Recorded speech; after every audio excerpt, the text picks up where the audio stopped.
I want to tell everybody in this room that Poppa told every last one of us he ain't want no funeral. So I want all y'all to know when he come back, he coming for everybody that participated in this. But I battled with this a lot. I battled with talking. I battled with just even being here. And I even called Gotti, somebody that I knew for a bunch of years, and I said, Gotti.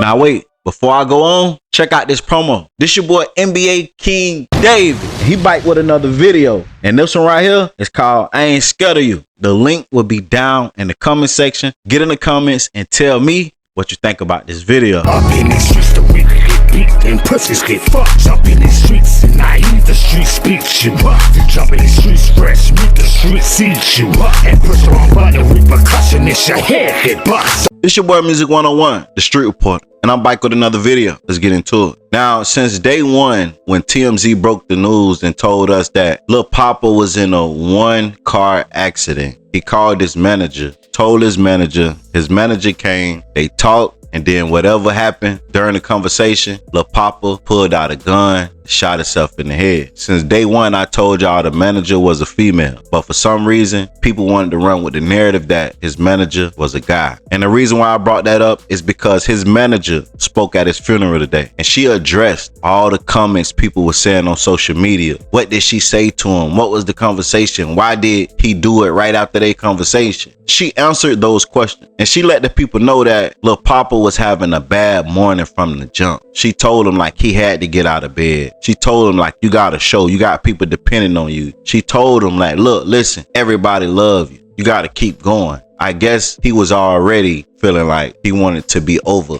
that morning before he even stepped out of bed. Now, she didn't address what was said at the scene, but she explained what was said earlier that morning. And she let everybody know, hey, look, y'all keep saying that Lil Poppa, people around him failed him. No. She said people got off work just to come and console Lil Poppa on days he didn't feel like he wanted to live. She said everybody that knew Poppa knew him dying is what he wanted, because no human on earth could help Lil Poppa but Lil Poppa with what he was going through.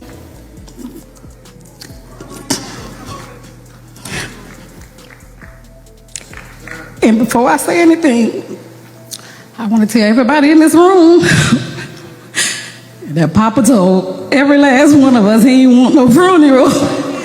So I want all y'all to know when he come back, he coming for everybody that participated in this. But I battled with this a lot. I battled with talking. I battled with just even being here. And I even called Gotti, somebody that I knew for a bunch of years, and I said, Gotti, between me, you, and Toy, we have become public enemy number one. And I think the thing that bothered me the most, I said, Gotti, should I make a statement? Should I say something? And what he said to me, he said, Dee, you gotta remember, no matter what you say, it's not gonna be right for somebody. So if you feel it in your heart, if you want to, do what you wanna do. But people that knew you they know. But I want to start by saying, when people ask, and I read a lot of comments, and they say, what did she say? Or what did the manager say? Let me tell y'all what I said. I said, Poppa, get up. You got a show to do. I said, Caprice, why is Poppa still asleep at 8:45 and he got to be on stage at 9? I said, everybody around us, Poppa got stuff to do. Why are we sitting around? I said, Poppa, you can't lay in bed today. We got stuff to do. I said, Poppa, you got more people than you depending on you. You can't give up ever. I was never easy on Poppa. And I say that with the most love. I wasn't easy on him. And it had nothing to do with work, because my work was Poppa, Kofi, my family, and then management. So it was never about business. It was me knowing what I was dealing with. I also said, Poppa, you're a winner. You're a father. You're a man of God who knows God. I said, don't ever stop praying. I said, you have a son to live for. I said, you have a family of people that need you and depend on you. I said, you have you depending on you. I said, you got to get help. I said, as long as I'm here, you're never alone. I said, as long as your mother that prays for you every day, Pastor Sherry that prays on your mother's prayer line every day, prays for you. A lot of people don't understand this, and I read a lot of comments that said, everybody around Poppa failed Poppa. And I couldn't get up here and not acknowledge to all the fans and the people who took the time to be here to say, nobody failed Poppa.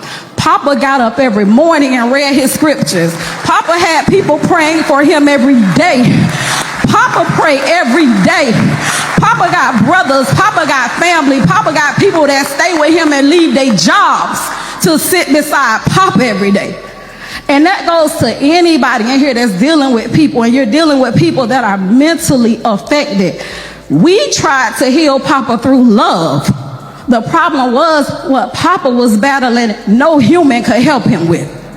Only Poppa could help Poppa. So I don't ever want anybody to take away the fact that it's quite obvious he had more love than he could even deal with. But sometimes when people are dealing with their own things inside, and it has nothing to do with other people, because if Poppa was here, he would say, all y'all the reason. Every fan, every family member, every artist, anybody that he was attached to, he would say that we were all the reason he's not here. So I just want to say to everybody, because when it's all said and done, we all got to live our own lives. We all got to go through our own destinies. What we do know is Poppa was a family man. He loved every person in his life. He took care of every person in his life, contrary to anything you may have heard. And I would never, as I always did, I protected him then, I'm going to protect him now. I'm never going to let his name go in vain. Poppa took care of every person in his life. Poppa took care of his son. Poppa loved his child's mother. He loved Toy to death. We're not going to never, so I don't ever want y'all to take what you see on the internet and run with that and continue to blame people and say, well, this is the reason, and she the reason, and he the reason, and they the reason. No, everybody have to deal with their own things on their own time. And if you really knew Poppa, you knew this is what Poppa wanted. Poppa never was happy with life. It had nothing to do with anybody. He just feel like he wasn't making nobody happy. And that wasn't the way it was supposed to be. Because in truth, he made all of us happy. He made all of us happy, and we showed him that, and we appreciated him for it. So I just want everybody to know we thank y'all, and continue Poppa legacy the way he would have wanted y'all to. Continue to love on his family. Continue to love on his son. Don't be rude to people, y'all. Don't be mean to people, to the fans, to everybody. Because if you know Poppa, he was love. Poppa was love.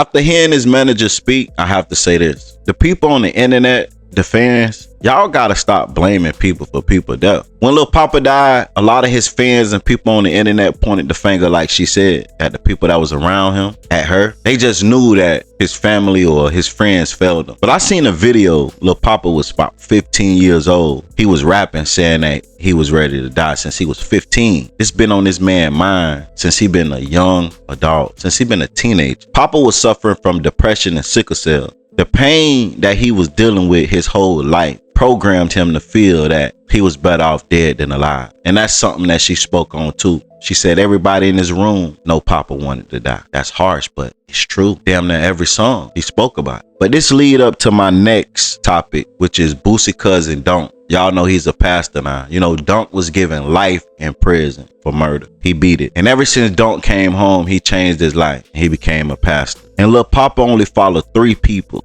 on Instagram. And one of those people is Dunk. And towards the end of his journey, Lil Poppa journey, he started calling Dunk at 5 in the morning every day. And they'll go over Bible scriptures and they'll talk about whatever they talked about. And Dunk let it be known that Lil Poppa, he was searching answers.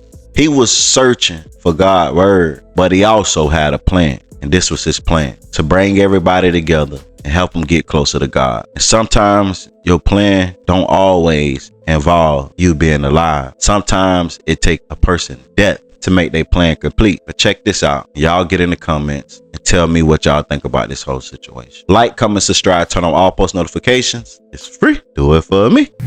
Thank you. So real quick, first of all, I'm thinking about May the 14th, 2024. I had an encounter with God. And the encounter that I had was that I received the DM from Poppa. And the DM that I received, the DM said, he was like, hey, OG, hey, Dunk, I'm lost and I need guidance. And for me, it hit me because I understand when God does encounters that comes with an assignment tied to it. And so from that moment, I sent my number, me and him began to FaceTime. And he asked me something. He said, hey, Dunk, is there anything too hard for God to do?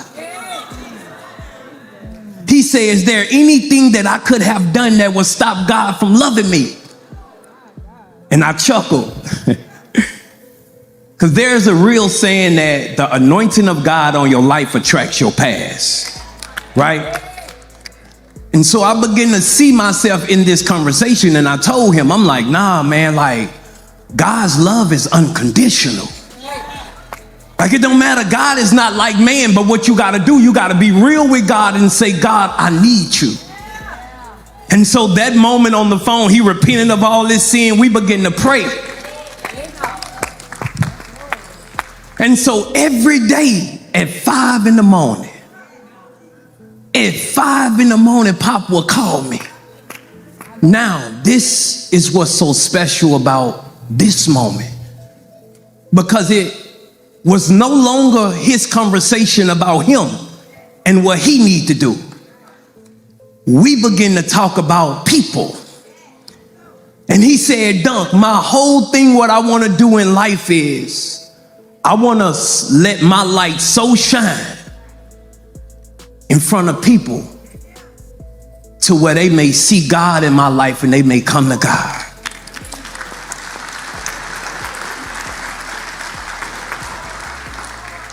And so then the process started. So it's like we had a thing to where every young person that I would meet that I can't reach and bring them to God, I had got kind of creative, so I started FaceTiming Pop. Because Pop became the go-to for this generation. And so when I FaceTime them, they'll see Papa love on them, we'll pray with them and get them to God. And so the last thing that he spoke to me about, he was saying like, hey, Dunk, one of the things that we need to do, and as I sit over there in my seat, I thought about what's happening in here right now today. He said, we need to do an event that I will be present, speaking of himself. He said, and all my people will be present. He say, but the whole goal is for someone to come to God, because without God, you are nothing.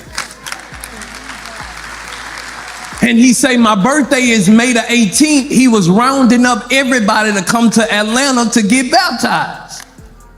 And so as I sit there right then, I'm like, oh, Pop, you carried out the assignment. This room is full of people. It's online full of people. And you got an opportunity to do what Pop did.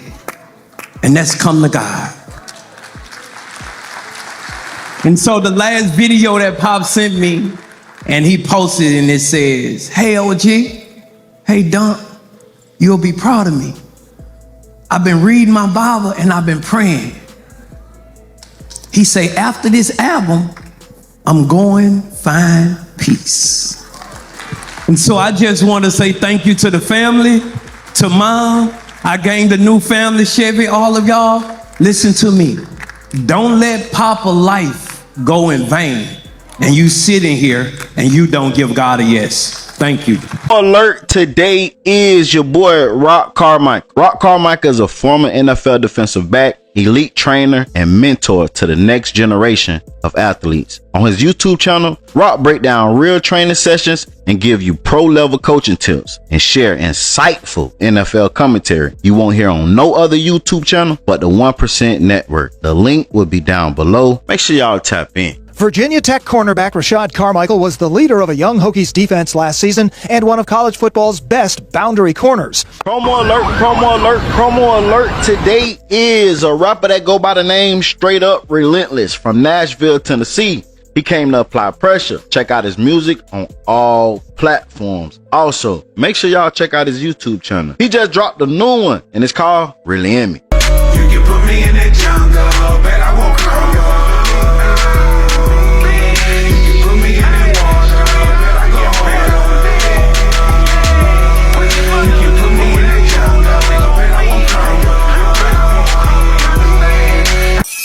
Hey, do me a favor.